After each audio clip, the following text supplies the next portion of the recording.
T P ಕೊಡಬೇಕು ಅಂತ ಎಲ್ಲಿದೆ? ಸರ್ಕಾರದ ಕಾರ್ಯಕ್ರಮ ಇದ್ರೆ ಮಾತ್ರ ಟಿ ಪಿ ಕೊಡುವಂಥದ್ದಕ್ಕೆ ಅವಕಾಶ ಇರೋದು. ಗನ್ ಮ್ಯಾನು ಇವರೆಲ್ಲ ಬರಬೇಕು ಅಂತ ಎಲ್ಲಿದೆ? ಗನ್ ಮ್ಯಾನು ಇದನ್ನಲ್ಲ, ಗನ್ ಮ್ಯಾನು ಮತ್ತು ಇತರರಿಗೆಲ್ಲ ಮಂಪರ್ ಪರೀಕ್ಷೆ ಮಾಡಬೇಕಂತೆ. ಫಸ್ಟು ನಿನಗೆ ಮಾಡಬೇಕು ಮಂಪರ್ ಪರೀಕ್ಷೆನ.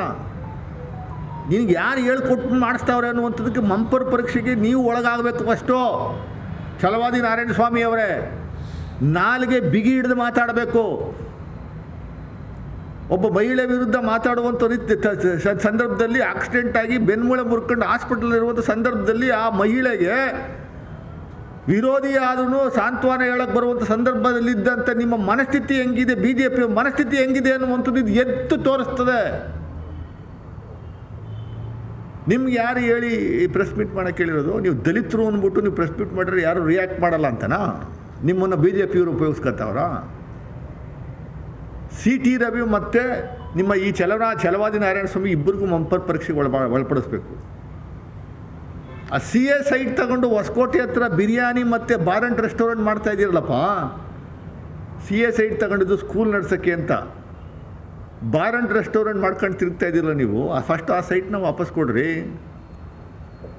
ಖರ್ಗೆ ಅವ್ರ ಮಗ ರಾಹುಲ್ ಖರ್ಗೆ ಅವರು ಕಾನೂನುಬದ್ಧವಾಗಿ ತಗೊಂಡಂಥ ಸೈಟ್ನ ಇಲ್ದಿಯಾರ ಗುಲ್ಲೆಬ್ಬರಿಸ್ಬಿಟ್ರಿ, ವಾಪಸ್ ಕೊಟ್ಟೋ ನಾವು. ಅದೇ ಥರ ನೀವು ವಾಪಸ್ ಕೊಡಬೇಕಲ್ಲ, ಮಾನ ಮರ್ಯಾದೆ ಇದ್ದರೆ ನಿಮಗೆ ವಾಪಸ್ ಕೊಡಿ. ಬಂಡಲ್ ಆಫ್ ಕರೆನ್ಸಿ ನೋಟ್ಸ್ ಅಂತೆ ನಿಮ್ಮದೇ ಇದೆಯಲ್ಲ, E D, C B I, I T ಎಲ್ಲ ನಿಮ್ಮದೇ ಇದೆಯಲ್ಲ ಸ್ವಾಮಿ.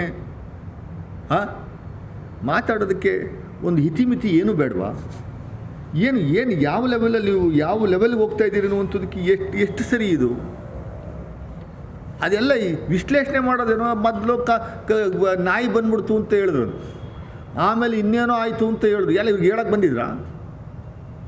ಹಾಂ, ಡ್ರೈವರು ಆಮೇಲೆ ಇವ್ರು ಕೇಳ್ಕೊಂಡು ಹೋಗ್ಬೇಕಾಯ್ತಾ? ನಾವು ಇಷ್ಟು ಗಂಟೆಗೆ ರಾತ್ರಿ ಹೊತ್ತು ಯಾಕೆ ಹೋದ್ರಿ? ಇವರು ಬೆಳಗ್ಗೆ ಏನೋ ಫ್ಲೈಟ್ ಇತ್ತಲ್ಲ ಹೋಗ್ಬೋದ, ಇವ್ನು ಕೇಳಬೇಕಾಯ್ತಾ?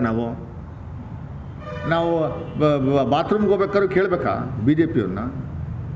ಬೆಳಗ್ಗೆ ಹೋಗ್ಬೇಕಾ, ಮಧ್ಯಾಹ್ನ ಹೋಗ್ಬೇಕಾ, ಹೆಂಗೆ ಹೋಗ್ಬೇಕು, ಬಸ್ಸಲ್ಲಿ ಹೋಗ್ಬೇಕಾ, ಫ್ಲೈಟಲ್ಲಿ ಹೋಗ್ಬೇಕಾ, ನಡ್ಕೊಂಡು ಹೋಗ್ಬೇಕಾ ಅನ್ನುವಂಥದ್ದು ಬಿ ಜೆ ಪಿಯವ್ರನ್ನ ಕೇಳಿ ನಾವು ಹೋಗ್ಬೇಕಾ?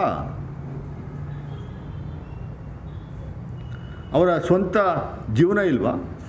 ಹಾಂ, ಒಬ್ಬ ಮಹಿಳೆಗೆ ಇಷ್ಟರ ಮಟ್ಟಿಗೆ ನೀವು ಹೀನಾಯವಾಗಿ ಮಾತಾಡುವಂಥದ್ದು ಇದೆಯಲ್ಲ. ಇಡೀ ರಾಜ್ಯದ ಮಹಿಳೆಯರು ಅರ್ಥ ಮಾಡ್ಕೊಬೇಕು, ಬಿ ಜೆ ಪಿಯವರ ಮನಸ್ಥಿತಿ ಹೆಂಗೆ ಅನ್ನುವಂಥದ್ದು ಅರ್ಥ ಮಾಡ್ಕೊಬೇಕು. ಬಿ ಜೆ ಪಿ ಪಕ್ಷದಲ್ಲಿ ಯಾವ ಮಹಿಳೆಯರೂ ಸೇಫ್ ಇಲ್ಲ, ಯಾವ ಮಹಿಳೆಯರೂ ಸೇಫ್ ಇಲ್ಲ.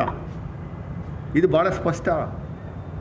ಅದು ಒಳಗಡೆ ಒಕ್ಕಿ ನೋಡೋದಾದ್ರೆ ಮಾತ್ರ ಗೊತ್ತಾಗುತ್ತೆ. ಒಬ್ಬೊಬ್ಬ ಬಿ ಜೆ ಪಿ ಮುಖಂಡನ ಮುಖಗಳು ಎಷ್ಟೆಷ್ಟವೆ ಅನ್ನುವಂಥದ್ದು ನೀವು ಅವರ ಇಂಥವ್ರಿಗೂ ನಡೆದಿರುವಂಥ ರೇಪ್ ಕೇಸ್ಗಳು ಸಿಗಾಕೊಂಡಿರುವಂಥದ್ದು, ಅವ್ರ ಮೇಲೆ ಚಾರ್ಜಸ್ ಇರುವಂಥದ್ದು, ಬ್ಲೂ ಫಿಲಿಮ್ ನೋಡಿದ್ದು, ಒಬ್ಬ ಸದನದಲ್ಲಿ ರೇಪ್ ಮಾಡಿದ್ದಂಥದ್ದು, ಹೋಗಿ ಕೋರ್ಟಲ್ಲಿ ಸ್ಟೇ ತಗೊಂಬಂದಿರುವಂಥದ್ದು, ಇವೆಲ್ಲವೂ ಭಾಳ ಸ್ಪಷ್ಟವಾಗಿ ಹೇಳ್ತವೆ.